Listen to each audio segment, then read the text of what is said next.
시청자 여러분 안녕하십니까? 복지TV 뉴스입니다. 얼마 전 휠체어 탑승 설비를 갖춘 고속버스가 첫 시범 운행을 시작했는데요. 하지만 여전히 휠체어를 이용하는 사람들은 이동할 때 많은 불편을 겪고 있습니다. 특히 기차를 탈 때는 휠체어 자리가 짐칸으로 쓰이는 등 여전히 이동에 많은 제약을 받고 있었습니다. 서정용 기자입니다. 휠체어 장애인 전치국 서울특별시 교통장애인협회장은 기차에 마련된 전동 휠체어석은 속빈 강정이라면서 기차표 사기가 어려워 이용을 하지 못하고 있는데 정부는 개선을 외면하고 있다고 주장했습니다. 취재팀은 실제로 새마을호를 타고 전동 휠체어석이 마련된 객차를 승무원에게 확인했습니다. 3호차로 이동한 결과 휠체어 장애인들은 단 한 명도 없고 전동 휠체어 공간에는 손님의 가방이 보관되어 화물칸으로 오해할 정도였습니다. 전동 휠체어석은 별도 표시가 없어 비장애인들은 큰 짐을 쌓아두게 되고 중간 지점에서 탑승하는 전동 휠체어 장애인은 짐칸에 실려가는 느낌을 받는 경우가 많아 장애인 인권 이동권이 침해하고 있다고 지적했습니다. 휠체어를 이용하는 장애인에게는 수동 휠체어와 전동 휠체어석이 별도 지정되어 열차 이용 편의를 제공하고 있습니다. 현재 KTX와 새마을호, 누리호, 무궁화호에는 휠체어 좌석을 지정해 운영하고 있습니다. 하지만 장애인들은 동반 1인과 함께 앉지 못하는 경우가 많아 불편을 겪고 있습니다. 휠체어 장애인 동반 1인 좌석은 비장애인들과 동일한 일반 좌석을 이용하기 때문에 이용객이 많아 좌석이 부족하거나 근접 자리가 먼저 예약됐을 경우 휠체어석과 멀리 떨어져 앉게 되는 불편을 감수하고 이용하고 있다면서 개선을 요구하고 있습니다. 서울특별시 교통장애인협회는 앞으로 휠체어석과 관련한 예매 시스템과 전동 휠체어석 안내 표시에 대한 개선과 모니터링 활동을 지속적으로 전개해 나갈 예정이라고 밝혀 주목되고 있습니다. 복지TV 뉴스 서정용입니다. 동북아 7개 국가가 장애 포괄적 지속 가능 발전 목표를 위해 한자리에 모였습니다. 누구도 배제되지 않는 세상을 만들기 위한 다양한 논의를 나눴습니다. 지난 7일 여의도 켄싱턴 호텔에서 동북아 장애 컨퍼런스가 진행됐습니다. 동북아 장애 컨퍼런스는 유엔 장애인 권리 협약과 유엔 지속 가능 개발 목표, 제3차 아태장애인 10년 계획의 이행 현황을 공유하고 한국 장애계 단체들과 다자간 교류를 통해 동북아 장애인들의 권리 실현을 위한 방안을 모색하는 자리입니다. 7일과 8일 이틀간 동북아 국가별 현황을 점검하고 장애계 단체들 간의 협력 방안을 고민하기 위해 국내는 물론 중국, 일본, 몽골, 홍콩, 마카오 등에서 장애계 단체들이 참여했습니다. 이날 참석한 유엔 장애인권리위원회 김미연 위원은 특히 장애인 권리협약을 중심으로 SDGs와 인천 전략 등 국제사회가 동북아 지역의 조직적인 연대체를 구성해야 한다고 말했습니다. 한편 동북아 장애 컨퍼런스는 동북아 국가별 CRPD와 SDGs, 인천 전략 이행 현황과 동북아 장애인의 권리 향상을 위한 지역 협력 방안 등에 대한 논의를 가졌습니다. 지난 평창 동계올림픽 때 컬링은 가장 큰 인기를 끌었던 종목이었죠. 장애인과 비장애인이 함께하는 컬링 대회가 열렸습니다. 화면으로 만나보겠습니다. 2019 하나 되는 컬링 대회가 지난 5일 KBS 아레나 체육관에서 열렸습니다. 이번 대회는 한국장애인복지관협회가 주관하고 하나금융그룹과 사회복지공동모금회의 후원으로 뉴스포츠 프로그램 지원 사업의 일환으로 개최됐습니다. 이번 대회 종목인 UAG 컬링은 동계올림픽 컬링과 동일한 경기 방식으로 진행되지만 빙판이 아닌 평평한 바닥이라면 장소의 구애를 받지 않고 즐길 수 있는 것이 가장 큰 특징입니다. 이동이 용이한 타겟판과 바퀴가 달린 스톤을 사용하고 투구 동작에 어려움이 있는 장애인을 위한 스틱과 램프 등의 보조 장비가 마련돼 있습니다. 이날 행사에는 장애인과 비장애인 150여 명이 32개 팀으로 참가해 하나 된 모습을 보여주었습니다. 우수팀에게는 총 상금 150만 원과 순위별 트로피가 수여됐습니다. 복지TV 뉴스 손자희입니다. 서울시 서초구가 노인들이 디지털을 보다 친숙하게 이용할 수 있도록 돕기 위해 서초 스마트 시니어 경진대회를 열었습니다. 열띤 현장에 서정용 기자가 다녀왔습니다. 제2의 서초 스마트 경진대회가 열린 서초구 대강당에는 250여 명의 할머니와 할아버지들이 스마트폰 게임에 참가해 스피티왕과 달리기왕, 타자왕에 도전했습니다. 서초구는 현장에서 스마트폰 게임에서 우수한 기록에 선정된 시니어들에게 경품권을 선물로 전해주면서 자신감을 북돋아 주었습니다. 또한 나도 유튜브 스타에서는 유튜브 영상들이 발표되었습니다. 올해 처음으로 실시된 스마트 시니어 유튜브 공모전에는 60개가 넘는 어르신 작품들이 출품되어 공모전의 열기가 시작부터 뜨거웠습니다. 치열한 경쟁을 뚫고 공모전 본선을 통과한 13개 작품들은 현장 투표를 통해 선정된 수상자들에게 상장과 부상이 수여됐습니다. 이게 유튜브 또 카톡, SNS 이런 거를 잘 하시게 해드리는 게 우리 서초구의 어르신들을 답게 만들어 드리는구나 이렇게 해서 사업을 시작했어요. 서초구는 전국 최초로 키오스크 교육 콘텐츠를 자체 개발해 지난 9월부터 전통주민센터와 어르신 이용시설 23곳에서 디지털 교육을 운영하고 있습니다. 키오스크 교육에서는 디지털 기기 사용법이 생소한 어르신들이 패스트푸드 카페 음료 주문, 영화 티켓 발권, 고속버스 티켓 발권, 민원 서류 발급 등을 실습하고 활용법을 익히고 있습니다. 서초구는 키오스크 사용은 물론 카카오톡으로 택시 부르기와 KTX 예매하기 등 실생활에 유용한 스마트폰 활용법과 스마트폰 어플 설치와 지도앱 보기 등 어르신 눈높이에 맞춰 세심하게 교육하고 있습니다. 복지TV 뉴스 서정영입니다. 10년 동안 충효 사상 고취를 위해 전국에 경로잔치를 열고 있는 충효의 실천운동본부가 이번에는 마포구에서 경로 효잔치를 열었습니다. 서정용 기자입니다.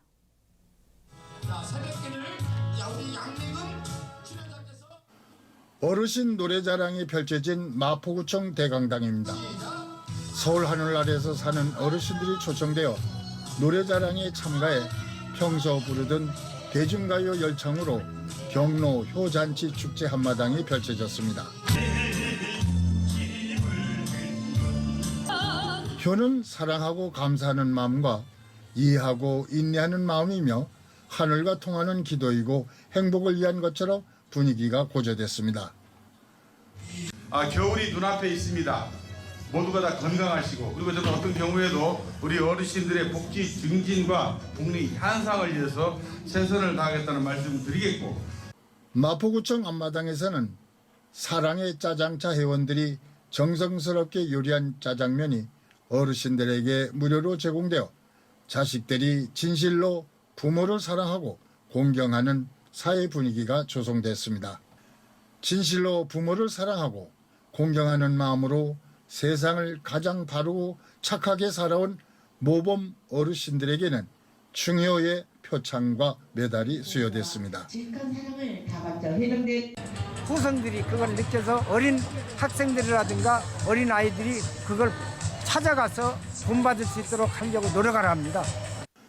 경로 효잔치에 참여한 어르신들은 효 운동을 확산하고 효를 실천하는 일이 바로 애국하는 일이라면서 지역 어르신들을 섬기고 효 운동을 펼치는 주최 측에 감사하다고 말했습니다. 복지TV 뉴스 서정용입니다. 전남 여수시 의회가 여수시를 무장애 도시로 만들기 위한 토론회 장을 마련했습니다.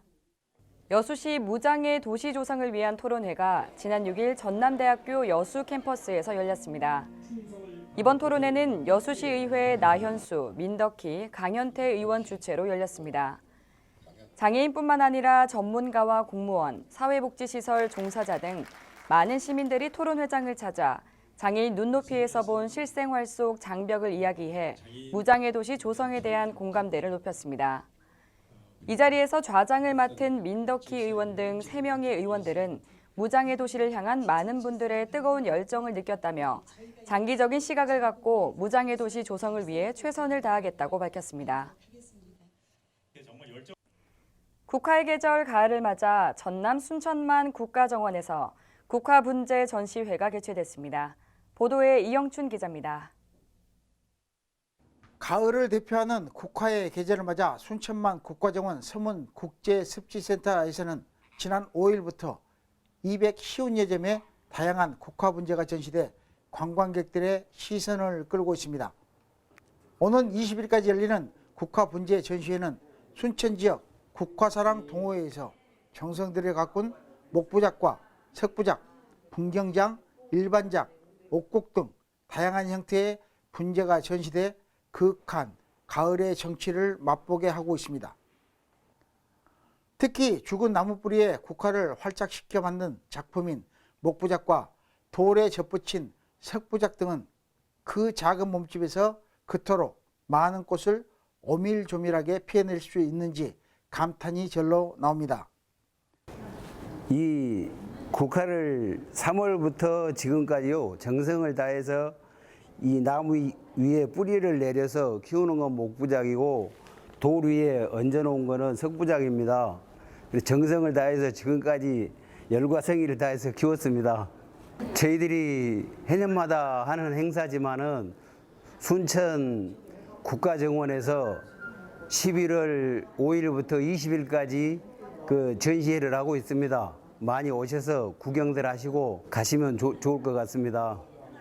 또 전시회를 찾아온 관람객들에게 분재를 가꾸고 관리하는 이론과 실습, 전문가 상담, 그리고 현장에서 국화 분재를 구입할 수 있도록 판매장도 운영하고 있습니다. 국화분재 전시회는 저희 순천시 국화사랑 동호회에서 정성껏 갖고 온 국화들을 전시하고 있습니다. 다양한 형태의 국화 분재로서 목부작, 석부작, 옥궁 등 다양한 250여 점의 국화 분재를 전시하고 있습니다. 순천시는 앞으로 정원 자재, 종합유통, 전시 판매장과 정원 산업 육성을 위해 관련 동호회를 양성하는 등 정원 산업의 메카로 발돋움하기 위한 조경과 화해 전시회를 지속적으로 열 계획입니다. 복지TV 뉴스 이영춘입니다. 제4회 전국 감사 편지 쓰기 공모전 시상식이 열렸습니다. 보도에 윤성은 기자입니다. 초록우산 어린이재단에서는 대한민국 아동 청소년들의 인성을 성장하고 편지 쓰기를 통해 세대 간 사제 간 소통의 창구를 마련했습니다. 2016년부터 고맙습니다 선생님, 감사 편지 쓰기 공모전을 실시하고 있는 가운데 올해도 지역별 공모전을 열어 시상식을 진행했습니다. 감사하단 말을 표현하기가 요즘 굉장히 좀 쉽지 않잖아요. 그리고 애들 보면은 편지에서 제가 이번 기회에 감사함을 말씀드립니다 이런 또 내용들이 굉장히 많더라고요. 그래서 어쨌든 감사하는 마음을 한 번이라도 더 이렇게 되새길 수 있다는 점에서 좋은 영향을 끼칠 것 같아요. 이번 공모전에는 전국 15만 명의 아동들이 참석하였고 대전 지역에서는 학생 4,078명이 참여하였으며 교육부 장관상에 대전 도안고등학교 김예은 양과 대전시장상을 포함 123명, 단체 14개 학교를 선정해 시상식을 진행했습니다. 이런 큰 상을 받을 줄은 상상도 못했기 때문에 좀 감회가 있습니다. 어린이재단에서는 아동 및 청소년들의 인성 함양을 위해 진행된 감사편지 공모전을 통해 기대 이상의 효과를 보고 있어 앞으로도 계속 추진해 나갈 계획입니다. 복지TV 뉴스 윤성은입니다. 위안부를 기리기 위한 손편지 전시회가 대전시에서 열렸습니다. 대전시민공동체가 지난 9일부터 15일까지 대전시 서구청에서 위안부 할머니를 기리는 손편지 전시회를 진행했습니다.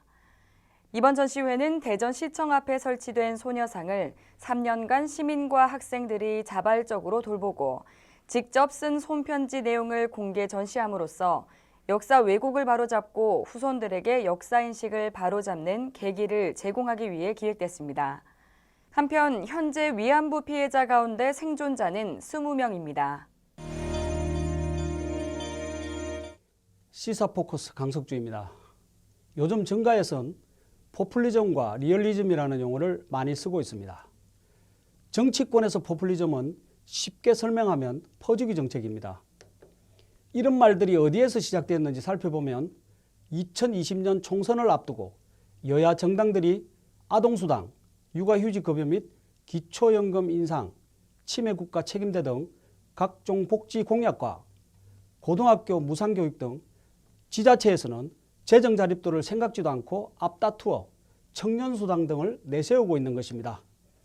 이런 포퓰리즘 정책들을 보면 현기증을 넘어서 거의 숨이 막힐 지경이라고 말들을 하고 있습니다.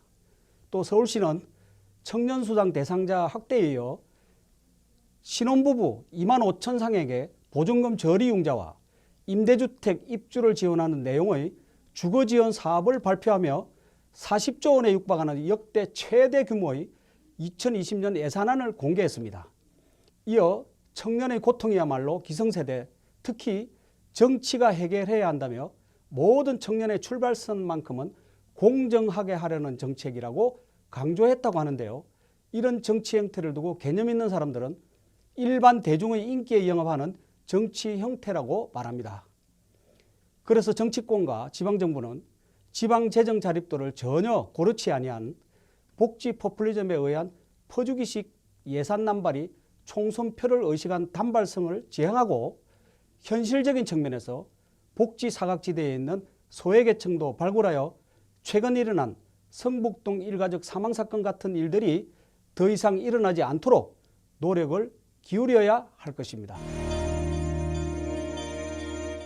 기차 내 장애인석에 짐이 쌓여 있어 문제가 된다는 기사를 전해드렸는데요. 장애인이 탑승 가능한 대중교통을 늘려가는 것도 필요하지만 터미널과 역의 접근성, 그리고 연계 교통편 마련 등도 함께 동반돼야 진정한 이동권이 보장될 수 있습니다. 이에 따른 종합적인 계획과 대책이 마련돼야겠습니다. 이상 복지TV 뉴스를 마칩니다. 시청해주신 여러분 고맙습니다. 우리 주변에서 일어나는 불공정한 사례부터 억울한 사연, 따뜻한 미담까지 장애인 신문과 웰페어 뉴스 홈페이지를 통해 보다 다양한 소식을 접할 수 있습니다. 시청자 여러분의 제보를 기다립니다. 웰페어 뉴스 홈페이지 또는 전자우편, 전화번호 02-2655-9519로 많은 제보 바랍니다.